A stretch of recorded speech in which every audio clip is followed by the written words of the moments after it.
Hello नमस्कार दोस्तों। आप सभी का स्वागत है आपके अपने एस्ट्रोलॉजी चैनल लक्ष्मी सूत्रम एस्ट्रो में। डिविजनल चार्ट सीरीज में मैंने अभी तक 5 वीडियोस अपलोड किए और उनके अंदर डिविजनल चार्ट में हम कौन कौन से नियम या रूल्स अप्लाई करेंगे उनके बारे में मैंने आपको बताया था। अब मैं स्पेसिफिक डिविजनल चार्ट की सीरीज आज स्टार्ट कर रहा हूँ।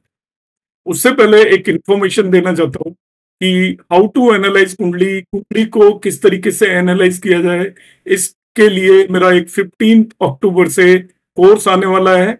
तो जो भी फ्रेंड्स उसको ज्वाइन करना चाहते हैं वो मेरे पास रजिस्ट्रेशन करा सकते हैं। मेरा नंबर है 9013798899 और ये first come first serve basis पर है ये कोर्स। जो पहले अप्लाई करेगा उसका ही नंबर आएगा, क्योंकि पिछले 2-3 कोर्सेज में देखा गया है कि नंबर ऑफ एप्लीकेंट बहुत ज्यादा हो जाते हैं तो कुछ लोगों को मुझे मना करना पड़ता है। तो आप यदि ज्वाइन करना चाहते हैं तो एज अर्ली एज पॉसिबल आप रजिस्ट्रेशन करा दें। अब आज की क्लास के टॉपिक पर मैं आता हूं। नवांश चार्ट एक एस्ट्रोलॉजर की जो भी प्रेडिक्शन है वो नवांश चार्ट के बगैर संभव नहीं है। हम यदि जन्म कुंडली को एक फ्रूट कंसीडर करके चलें तो नवांश चार्ट उसका टेस्ट होता है। तो आपको जन्म कुंडली का टेस्ट पता करना है तो वो हम D9 चार्ट से पता करते हैं। जन्म कुंडली के टेस्ट का क्या मतलब है कि आपकी कुंडली के अंदर एक प्रॉमिस नजर आया, मगर उस प्रॉमिस के कैसे रिजल्ट मिलने वाले हैं, खट्टे मीठे किस तरीके के रिजल्ट मिलेंगे, वो आपको नवांश इंडिकेट करेगा। जैसे आप मार्केट से एक आम लेकर आए, वो आम है आपकी जन्म कुंडली। अब हम उसे टेस्ट करेंगे, वो खट्टा निकलेगा या मीठा निकलेगा वो डिसाइड होगा नवांश से। तो जो भी लोग नवांश को यूज किए बगैर प्रेडिक्शन देते हैं उनसे ना ही तो प्रेडिक्शन लें और ना ही उनकी प्रेडिक्शन को आप मानकर चलें, क्योंकि केवल जन्म कुंडली के बेस पर जो प्रेडिक्शन दी जाती है वो कहीं आसपास भी नहीं होती। केवल जन्म कुंडली आपकी किसी भी तरीके की प्रेडिक्शन देने में कैपेबल नहीं है, क्योंकि 2 आवर्स तक जन्म कुंडली में सभी लोगों की कुंडली जो 2 घंटे में पैदा होते हैं सेम होती है। तो उनमें डिफ्रेंशिएट करने के लिए, डिफरेंस डालने के लिए आपको नवांश कुंडली देखना बहुत ज्यादा जरूरी है। इसको कितना वेटेज दिया जाता है वो मैं ऑलरेडी एक्सप्लेन कर चुका हूं। अब यहां पर स्पेसिफिक D9 पर मैं आ जाऊंगा और बर्थ कुंडली को हमने बिल्कुल हटा दिया है। हम जो भी डिस्कस करेंगे वो मैं पहले ही बता देता हूं, बाद में आपको कोई कंफ्यूजन हो मैं किसी लॉर्ड की बात करूंगा। यदि वो D1 चार्ट के लॉर्ड होंगे तो मैं स्पेसिफिकली बोलूंगा, अदरवाइज वो सभी कुछ नवांश से रिलेटेड होगा। इसका पर्पस क्या होता है देखिए, to check strength of the planet relative to birth chart. आपके बर्थ चार्ट के अंदर किसी प्लेनेट की स्ट्रेंथ आपने देख ली, उसकी रिलेटिव स्ट्रेंथ यदि आपको चेक करनी है, 1 मिनट को।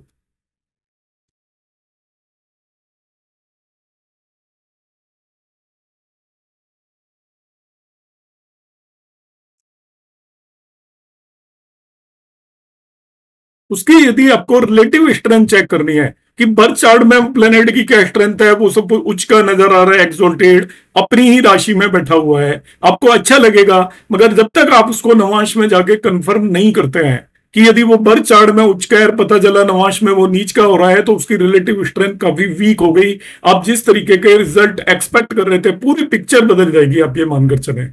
जैसे मैं अक्सर एग्जाम्पल देता हूं, आपका बर्थ चार्ट किसी भी चीज को हम बाहर से देखते हैं वो बर्थ चार्ट है। आपने कोई बहुत बड़ी बिल्डिंग देखी, बड़ी सुंदर बिल्डिंग देखी बाहर से देखने पर, मगर अंदर जाने पर वो कैसी है वो आपका नवांश चार्ट है। उसकी इंटीरियर को यदि आपने देखना है तो उसके अंदर घुसना पड़ेगा। तो हम बिल्डिंग के अंदर घुसे बगैर बिल्डिंग के बारे में ज्यादा जान नहीं सकते। इसी तरीके से कुंडली के बारे में पूरी तरीके से जानना है तो आपको नवांश चार्ट को स्टडी करना आना चाहिए। तो नवांश चार्ट रिलेटिव स्ट्रेंथ को जानने के काम आता है। रिलेटिव का मतलब बर्थ चार्ट में किसी भी प्लेनेट की क्या स्थिति है, नवांश में यदि वो खराब हो जाती है तो उसके रिजल्ट आपको उतने अच्छे नहीं मिलेंगे। और यदि आपका बर्थ चार्ट में वो प्लेनेट की स्थिति खराब है, वो नीच का होकर बैठा है, मगर नवांश में पता चला वो उच्च का हो गया, तो आप जैसे रिजल्ट एक्सपेक्ट करते हो उससे काफी बेटर रिजल्ट मिलने की पॉसिबिलिटी होगी। दूसरा पर्पस क्या होता है, तो पहला पर्पस मैंने बताया to check strength of a planet relative to birth chart. Second purpose है to check promise of all kind of event in the life. Navamsa chart के अंदर आपके सभी इवेंट्स का प्रॉमिस उसी तरीके से चेक करना चाहिए जिस तरीके से हम बर्थ चार्ट के अंदर चेक करते हैं। आपको किसी की मैरिज देखनी है तो बर्थ चार्ट के 7th हाउस से रिलेटेड हम प्रॉमिस देखते हैं। प्रोफेशन देखना है तो 10th हाउस से रिलेटेड प्रॉमिस देखते हैं। यदि आपको प्रोजनी संतान देखनी है तो 5वें भाव से रिलेटेड रिजल्ट देखते हैं। तो संतान के केस में नवांश के 5वें भाव को भी आप उसी तरीके से एनालाइज करोगे, तभी आपको पता चलेगा। थर्ड वन पॉइंट है special chart for marriage related matters. तो मैरिज से रिलेटेड सभी मैटर्स के लिए नवांश चार्ट स्पेशल चार्ट है। इसका आपके बर्थ चार्ट का जितना वेटेज है मैरिज के मैटर में नवांश चार्ट का उतना ही वेटेज है।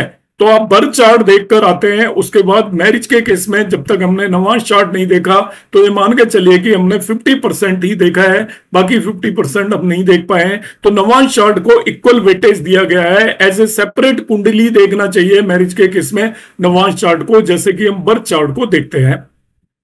It's weightage is very close to birth chart in all the events of life. Navamsa chart का वेटेज इवेंट सभी लाइफ के इवेंट्स में बर्थ चार्ट जितना ही होता है, उसके आसपास ही होता है, इसलिए नवांश चार्ट को इक्वल वेटेज हम देकर रखेंगे। नेक्स्ट पॉइंट है if an event promised by the Navamsa then other divisional chart related to event can not deny the event.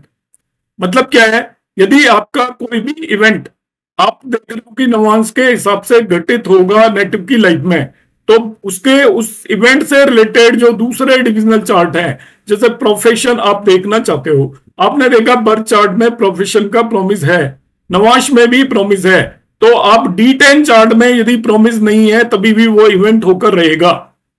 आप संतान देखना चाहते हो, D1 चार्ट में आपको प्रॉमिस नजर आ रहा है, बर्थ चार्ट में, नवांश चार्ट में प्रॉमिस नजर आ रहा है, यदि D7 चार्ट में प्रॉमिस नहीं है तभी भी वो इवेंट होकर रहेगा, चाहे वो डिफिकल्टी से हो। तो नवांश चार्ट यदि किसी प्रॉमिस को करता है तो वो एक नेटिव की लाइफ के अंदर इवेंट घटित होगा ही होगा। बाकी डिविजनल चार्ट इसको मॉडिफाई कर सकते हैं। मॉडिफिकेशन का मतलब है वो इवेंट डिफिकल्टी से होगा मगर उसको डिनाई करने की ताकत नहीं है। जो नवांश के रिजल्ट को वो पलट नहीं सकते, उसके उसमें आपका ऊंच नीच कर सकते हैं, थोड़ा लेवल को कम या ज्यादा कर सकते हैं, इतना ही बाकी डिविजनल चार्ट का इंपॉर्टेंस होगा। ये मानकर चलिए कि आपके बर्थ चार्ट ने कोई प्रॉमिस दिया, नवांश चार्ट ने उसको कंफर्म कर दिया, तो जो तीसरा डिविजनल चार्ट उस इवेंट के लिए आप देखते हो वो उसको डिनाई नहीं कर सकता, इसको आप पक्का मान लें। तो मैंने यहां पर लिखा हुआ है if an event promised by the Navamsa then other divisional chart related to event can not deny that event, it can modify और extent of event can be modify by other divisional chart. किस हद तक होगा, आपका नवांश बता रहा है और बर्थ चार्ट बता रहा है कि इसको नेम फेम मिलेगी, कर्म में बहुत आगे बढ़ेगा, प्रोफेशन में आगे बढ़ेगा, मगर D10 चार्ट में उसकी स्थिति बेटर नहीं लग रही है, तो आप ये मानकर चलिए कि वो उतना आगे नहीं बढ़ेगा जितना आप एक्सपेक्ट कर रहे हो, मगर वो लाइफ के अंदर उसको नेम फेम मिलना ही है क्योंकि D1 और D9 ने प्रॉमिस बता दिया है। तो इस तरीके से मानेंगे D1 और D9 के हिसाब से संतान होनी चाहिए, अच्छी होनी चाहिए, मगर D7 में प्रॉमिस नजर नहीं आ रहा है, तो आप ये मानिए कि उतने आसानी से नहीं होगी मगर संतान पक्का होगी। तो जो अदर डिविजनल चार्ट, जो तीसरा डिविजनल चार्ट हम यूज करेंगे वो केवल उन रिजल्ट को मॉडिफाई कर सकता है, उनकी एक्सटेंट किस हद तक होने वाला है उसको बदल सकता है, मगर उसको कैंसिल आउट नहीं करने की ताकत है उस डिविजनल चार्ट के अंदर। In this one sine of 30 degree, अब हम नवांश के बारे में बात कर रहे हैं। 30 डिग्री की एक जो राशि है, नवांश का मतलब होता है इसको 9 इक्वल पार्ट में डिवाइड किया जाता है। तो 30 डिग्री की एक राशि को 9 इक्वल पार्ट में डिवाइड करेंगे तो एक पार्ट की वैल्यू होती है 3 डिग्री 20 मिनट्स, और उसको हम बोलते हैं 1 नवांश। तो एक राशि के अंदर 9 नवांश होते हैं और पूरी कुंडली के अंदर आपके 108 नवांश होते हैं, क्योंकि टोटल 12 राशियां होती हैं, तो एक राशि में 9 नवांश हैं। 3 डिग्री 20 मिनट को हम एक नवांश बोलते हैं, तो आपकी पूरी कुंडली के अंदर टोटल 108 नवांश होते हैं। अब क्वेश्चन यहां पर आता है how to cast Navamsa chart. हम D9 या नवांश कुंडली किस तरीके से बनाते हैं, आप किसी मोबाइल ऐप या उसको जिसको भी यूज करते हो आप कर सकते हो, मगर एटलीस्ट नवांश कुंडली आपको बनाना हर समय आना चाहिए। आपको कभी भी चेक करना पड़ सकता है, कहीं गलत तो नहीं है, आपको कई सारी चीजें चेक करनी पड़ती हैं, तो नवांश कुंडली एटलीस्ट बनाना आना चाहिए। यहां पर मैंने एक आसान सा तरीका बता रखा है, आप देख लीजिए sign of any planet in D9 chart, जिसको भी आपने नवांश के अंदर रखना है। ये D1 चार्ट है, सॉरी, यहां पर sign of any planet in D1 chart में, इसको करेक्ट कर देता हूं, वो चेक कर लीजिए। D1 चार्ट में किसी भी प्लेनेट का आप साइन चेक कर लो। जिसको आपने नवांश में रखना है। तो कैसे रखा जाएगा? तरीका होता है 9 into previous sign of the planet. जो D1 चार्ट में जिस भी साइन में, जैसे सपोज वो 8 साइन में रखा हुआ है, तो आप करोगे 9 इंटू 7। सपोज कोई प्लेनेट 10 साइन में रखा हुआ है D1 में, तो 9 इंटू 9 करेंगे, एक साइन कम लेना है, plus Navamsa of the planet. Navamsa of planet का मतलब क्या है कि उसकी डिग्री के हिसाब से नवांशा पता कर लेंगे।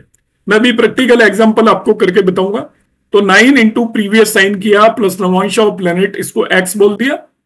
इसको आप 12 से डिवाइड कर दीजिए, जो भी आएगा। Divide x by 12। 12 से डिवाइड करने पर जो भी रिमाइंडर आएगा वो उसकी राशि पता चल जाएगी नवांश चार्ट में, सीधा सीधा। आप अलग अलग तरीके हैं, फायर साइन, ये साइन, वो साइन, कहीं जाने की जरूरत नहीं है। इससे आसान कोई भी तरीका नहीं है नवांश ड्रॉ करने का। Reminder is Navamsa sign of the planet. अब मैं आपको तरीका बता रहा हूं। सपोज एक प्लेनेट वर्गो साइन में 17 डिग्री 30 मिनट पर है। वर्गो साइन का मतलब 6 साइन में। तो आप क्या करोगे, उससे एक कम साइन ले लीजिए 5, उसको 9 से मल्टीप्लाई करेंगे। 5 इंटू 9 हमने किया, और उसका जो नवांश है वो देख लीजिए। 17 डिग्री 30 मिनट आपका 5वां नवांश आएगा। 3 डिग्री 20 मिनट 1 नवांश होता है। 6 डिग्री 40 मिनट तक दूसरा, 10 डिग्री तक तीसरा, 13 डिग्री 20 मिनट तक चौथा, 16 डिग्री 40 मिनट तक पांचवा, और 16 डिग्री 40 मिनट से लेकर 20 डिग्री तक छठा नवांश आता है। ऐसे ही 20 से 23 डिग्री 20 मिनट तक सातवां, 23 डिग्री 20 मिनट से लेकर 26 डिग्री 40 मिनट आठवां, और 26 डिग्री 40 मिनट से लेकर 30 डिग्री तक नवा नवांश आता है। तो इस पर्टिकुलर केस में मुझे निकालना है, तो प्लेनेट वर्गो साइन में है, तो मैं 9 इंटू 5 करूंगा। 5 लिया मैंने वर्गो साइन के लिए, एक कम लेना है, 5 साइन क्रॉस कर चुका है वो। 5 इंटू 9 लिखा, और 17 डिग्री 30 मिनट पांचवें नवांश में आएगा, वो सॉरी छठे नवांश में आएगा, उसको मैंने ऐड कर दिया। तो 5 इंटू 9 45 प्लस 6 दैट इज 51, और जो भी आएगा उसको 12 से डिवाइड कर देंगे। 12 से डिवाइड करने पर रिमाइंडर आपका आ जाएगा 3। रिमाइंडर निकालना है बस। तो इस पर्टिकुलर प्लेनेट की पोजीशन नवांश में 3 साइन में आएगी। इतना आसान तरीके से हम इसे निकाल सकते हैं। यहां पर एक कुंडली देख लीजिए, इसमें मैं आपको और प्रैक्टिस करा देता हूं। जिन्हें आता है उन्हें तो आता ही है, मगर जिन्हें नहीं आता है वो इसको आसानी से सीख पाएंगे। सपोज लग्न ही देखना है आपको नवांश में, ये लग्न लगा। लग्न को ध्यान से समझे। ये 10 साइन में है लग्न, तो इससे एक साइन कम लीजिए 9, और उसको 9 से मल्टीप्लाई कर दीजिए। 9 इंटू 9 किया हुआ है मैंने, देखिए। और 19 डिग्री 22 मिनट 6th नवांश में आता है। जैसा मैंने अभी बताया था, 10 डिग्री तक पहले 3 नवांश आ जाते हैं, 13 डिग्री 20 मिनट तक चौथा, 16 डिग्री 40 मिनट तक पांचवा, और 16 डिग्री 40 मिनट से लेकर 20 तक 6 नवांश आता है। तो देखिए मैंने 6 ऐड कर दिया है, तो ये हो गया 9 9 जा 81 प्लस 6 87 जो आया, उसको 12 से डिवाइड करें। तो 12 से डिवाइड करने पर आपका 3 रिमाइंडर आएगा। तो देखिए लग्न 3 साइन में जाएगी नवांश में, देखिए 3 साइन में चली गई। और एक एग्जांपल ले लेते हैं। मून की पोजीशन देखना चाहता हूं। यहाँ पर मून लिखा हुआ है, ये हमें दिख रहा है 3 साइन में 29 डिग्री 12 मिनट पर। तो ये नवांश में कहा जाएगा, ये आपको देखना है मून। तो हम क्या करेंगे, देखिए अभी जैसा मैंने तरीका बताया 3 साइन में, तो आप लेंगे 2 इंटू 9, एक साइन कम ले लेंगे, 2 इंटू 9 आ गया। अब चंद्रमा का नवांश देखेंगे 29 डिग्री 12 मिनट, नवा नवांश आएगा आपका 9th नवांश में, तो उसे मैं इसमें ऐड कर दूंगा। 2 इंटू 9 प्लस 9, तो 18 प्लस 9 27 आ गया, उसको 12 से डिवाइड कर दीजिए। 12 टू 24 आता है। रिमाइंडर जो भी आपका रिमाइंडर या शेषफल जो बोलते हैं, वो जो बचा वो मून की राशि होगी। देखिए नवांश में मून यहां पर आएगा। आप जिस मर्जी का निकाल सकते हो 1 सेकंड में। सपोज मुझे यहां पर शनि का देखना है, तो शनि 11 साइन में है, तो 10 साइन क्रॉस कर चुका है, तो 10 इंटू 9 करूंगा मैं, 90 हो गया। और ये 7th नवांश में आ रहा है, 90 और 7 97 आपको मिला, उसको 12 से डिवाइड करूंगा तो 1 रिमाइंडर बचेगा, एक रिमाइंडर बचेगा। तो देखिएगा शनि 1 साइन में यहां पर आ रहा है। इस तरीके से हम किसी भी प्लेनेट को नवांश पूरा चार्ट बना सकते हैं। आपको पता चल जाएगा यहीं पर देखकर कि वो नवांश के अंदर कहां पर जाएगा। अब यहां पर एक और क्वेश्चन है जिसका मैं आंसर दूंगा। What is use of Navamsa chart? ये बड़ा ही क्रूशियल क्वेश्चन है, जो सबके दिमाग में चलता है कि इसका यूज क्या है, हम नवांश चार्ट को देखते क्यों हैं, कैसे देखते हैं। इन सभी सवालों का जवाब मैं देने की कोशिश कर रहा हूं कि what is use of Navamsa chart. Mind के अंदर यह प्रश्न उठता है, तो इस प्रश्न का जवाब है the most common use of Navamsa is to assess the strength of planet. किसी भी ग्रह का बल असेस करने के लिए नवांशा चार्ट का उपयोग करते हैं। वो स्ट्रेंथ को कैसे आप कहोगे, हम तो षट बल को यूज करते हैं, हम तो उसकी प्लेसमेंट को यूज करते हैं, वो भी यूज करते हैं, मगर नवांश उसकी और भी वास्तविक स्थिति को बताता है। जैसे मैंने बताया कि आपका बर्थ चार्ट में वो सारा कुछ उसका अच्छा है, मगर नवांश में वो कमजोर हो गया तो वो कमजोर हो गया। बर्थ चार्ट में वो उच्च का भी है, केंद्र में भी बैठा है, त्रिकोण में भी बैठा है, बेनिफिक इन्फ्लुएंस भी है, मगर वो नवांश में खराब राशि के अंदर चला गया तो पूरी दशा के अंदर अच्छे फल नहीं देगा, उसकी ताकत कम हो जाएगी। तो जब भी किसी भी प्लेनेट की आप स्ट्रेंथ देख रहे हैं तो केवल बर्थ चार्ट पर बेस्ड स्ट्रेंथ को ऑथेंटिक ना समझें, उसको आप नवांश में जरूर चेक करें। यदि दोनों जगह पर वो बली होता है, बेटर प्लेस्ड है, तब आप कहेंगे कि ये स्ट्रोंगर है। आपके D1 चार्ट में वो स्ट्रोंगर है मगर नवांश में वीक हो गया तो वो वीक हो जाएगा रिलेटिवली। पूरी तरीके से नवांश भी वीक नहीं करता, पूरी तरीके से आपकी लग्नि कुंडली भी नहीं वीक करती। दोनों को मिला मिलू के हम देखेंगे कि उसकी क्या स्ट्रेंथ है। क्या करें, जनरली ये well placed planet and in status in Navamsa, well placed हो, स्टेटस में भी अच्छा हो, Navamsa chart is considered strong and give auspicious result.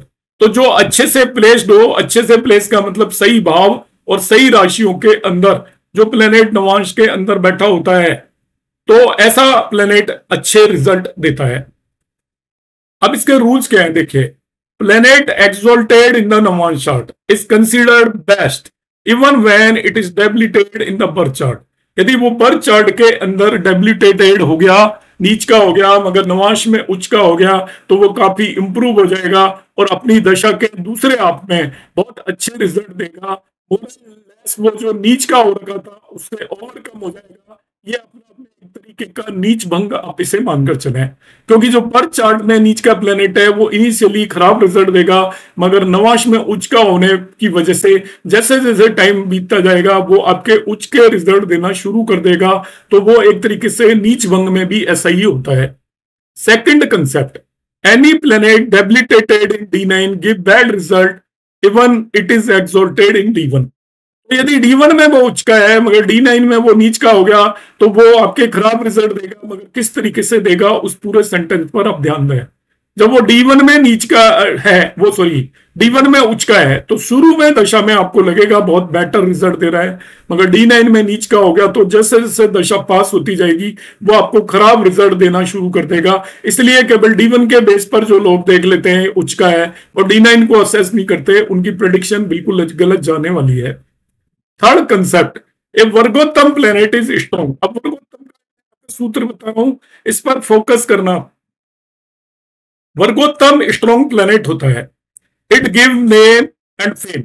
वर्गोत्तम planet, ध्यान से सुनिएगा, नीच का वर्गोत्तम प्लेनेट है, गिव वेल्थ एंड फेम, वो भी वेल्थ और फेम देगा। नीच का प्लेनेट भी वर्गोत्तम हो जाता है, वह स्वय राशि के प्लेनेट की तरह बिहेव करता है। ध्यान रखिएगा, वर्गोत्तम का मतलब बली इसलिए होता है कि वो ऐसे बिहेव करता है जैसे वो बर्थ चार्ट में एज वेल एज आपके नवांश चार्ट के अंदर स्वय राशि में बैठा हुआ है, अपनी ही राशि में बैठा हुआ है, तो बली हो गया उस तरीके से। अब वो क्या है कि उच्च का और नीच का कई सारे कंसेप्ट होते हैं। वर्गोत्तम तीन तरीके से हो सकता है कि D1 में भी उच्च का है और D9 में भी उच्च का है। एक वर्गोत्तम सेम राशि में, एक D1 में जिस राशि में उसी राशि में D9 में बैठा है तो भी वर्गोत्तम है, और तीसरा वो D1 में नीच का है और D9 में भी नीच का है। अब ऐसे केस में बहुत सवाल उठते हैं लोगों के माइंड के अंदर और उसके जवाब कोई प्रॉपरली देता नहीं है। मैं आपको स्पष्ट और क्लियर आंसर इसका दे रहा हूं कि D1 में वो नीच का है और D9 में भी नीच का हो गया तो वर्गोत्तम नीच का प्लेनेट है, तो वो आपको नेम फेम वगैरह दे देगा, वेल्थ, मगर आपको हेल्थ से रिलेटेड प्रॉब्लम और मेंटल टेंशन देकर रखेगा, क्योंकि वो D1 और D9 दोनों के अंदर नीच का है। यदि D1 में उच्च का है, D9 में उच्च का है, तो वो बहुत एक्सीलेंट रिजल्ट देगा। D1 में वो किसी भी राशि में है, उसी राशि में D9 में है, मगर वो ना ही नीच की है ना उच्च की है, तो वो आपको तभी भी ठीक ठाक रिजल्ट देगा। मगर D1 में वो नीच का है और D9 में भी वो नीच का होकर वर्गोत्तम हो रहा है, तो वो आपको वेल्थ और फेम तो दे देगा, मगर वो आपको मेंटल टेंशन और डिजीज भी देगा, ये आप ध्यान रखें। तो जब नीच का प्लेनेट आपका वर्गोत्तम होता है तो उसका पूरे रिजल्ट आपको बेटर नहीं मिलते हैं। नेक्स्ट कंसेप्ट है, planet in the sign of benefics are strong. अब planet in sign of benefics are strong, यहां पर बेनिफिक का कंसेप्ट माइंड के अंदर बिठा लीजिए। बेनिफिक किसे लेकर चलेंगे, या कह रहा है planet in the sign of benefics are strong.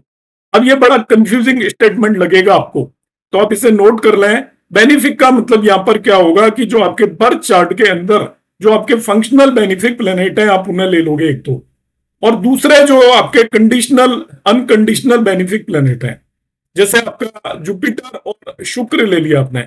Jupiter और शुक्र उनकी राशियों में प्लेनेट बैठा है, या जो फंक्शनल बेनिफिक प्लेनेट है आपकी कुंडली के अंदर D1 के अंदर, उनके अंदर कोई प्लेनेट बैठा हुआ है। मैं तीसरी और एक कंडीशन आपको याद दिला देता हूं, यदि वो शुक्र की राशि में नीच का हो जाता है, बाय द वे प्लेनेट शुक्र की राशि में नीच का हो जाता है, जैसे सूर्य शुक्र की राशि में नीच का हो गया, तब आप उसे खराबी मानकर चलेंगे। जुपिटर की राशि में यदि कोई नीच का हो गया, तो जुपिटर की राशि आपकी 9 एंड 12 है, तो उसमें आपका 12 में मरकरी नीच का हो गया, तो नवांश में नीच का है, तो बेनिफिक प्लेनेट की राशि होते हुए भी उसको आप खराब मानकर चलेंगे। तो इस पॉइंट को मैं क्लियर कर रहा हूं कि D9 चार्ट के अंदर प्लेनेट बेनिफिक साइन में बैठा है। बेनिफिक साइन का मतलब वो D1 चार्ट के फंक्शनल बेनिफिक प्लेनेट्स की राशियों में बैठा हुआ है, नंबर 1। और मगर वो उस जो प्लेनेट बैठा है उसकी शत्रु या नीच की राशि नहीं होनी चाहिए। यदि शत्रु और नीच की राशि होगी तो आप उसे शत्रु राशि में बैठा हुआ मानकर चलेंगे, नीच की राशि होगी तो आप उसको नीच की राशि में बैठा हुआ मानकर चलेंगे। तो इस कंसेप्ट को माइंड के अंदर क्लियर कर लें कि हम कैसे देखेंगे planet in the sign of benefics are strong. आप D1 चार्ट में बेनिफिक प्लेनेट देख लीजिए आपके लिए कौन से हैं। मेनली आप 5th लॉर्ड, 9th लॉर्ड और लग्न लॉर्ड, इन तीनों को मानकर चलें। उन तीनों की जो भी राशियां नवांश के अंदर है वहां पे जो प्लेनेट बैठे होंगे, यदि वो उनके शत्रु नहीं है तो आप उसको प्लेसमेंट को बेटर मानकर चलेंगे। अब देखिए इसको मैं और अलग अलग लोगों को अलग अलग वर्जन है, यदि कुछ भी यूज नहीं करना चाहते हैं तो आप ये मान लीजिए कि जो फंक्शनल बेनिफिक को भी आप छोड़ देते हैं, तो नेचुरल बेनिफिक की राशियों में यदि वो बैठे हुए हैं। अब नेचुरल बेनिफिक कहां से पता चलेंगे? जुपिटर और शुक्र तो नेचुरल बेनिफिक होते ही होते हैं, मगर आपका बुध और मून बेनिफिक भी हो सकते हैं, मेलिफिक भी हो सकते हैं। तो बर्थ चार्ट में बुध और मून जैसे भी है वैसे ही उसको नवांश में आप मानकर चलोगे। यदि आपके बर्थ चार्ट में बुध मेलिफिक है तो नवांश में भी उसको आप मेलिफिक कंसीडर करेंगे, उसकी राशियों को भी मेलिफिक कंसीडर करेंगे। ऐसे ही चंद्रमा का केस लेंगे। तो आप यदि फंक्शनल से बचना चाहते हैं तो बहुत लोग इसे भी यूज करते हैं, इसे भी आप यूज कर सकते हैं कि नेचुरल बेनिफिक्स की राशि में D9 के अंदर कोई भी प्लेनेट बैठा हुआ है, कंडीशन यह है कि वो राशि उसकी शत्रु राशि या नीच की राशि नहीं है, तो उसके प्लेसमेंट को बेटर मानेंगे और वो स्ट्रॉन्ग होगा। अब 5th point, planets in the Navamsa occupying sign of Kendra and Trikona in the birth chart are auspicious. ये इसी का 4th पॉइंट का दूसरा पार्ट है एक तरीके से, नवांश में आप मानकर चलोगे।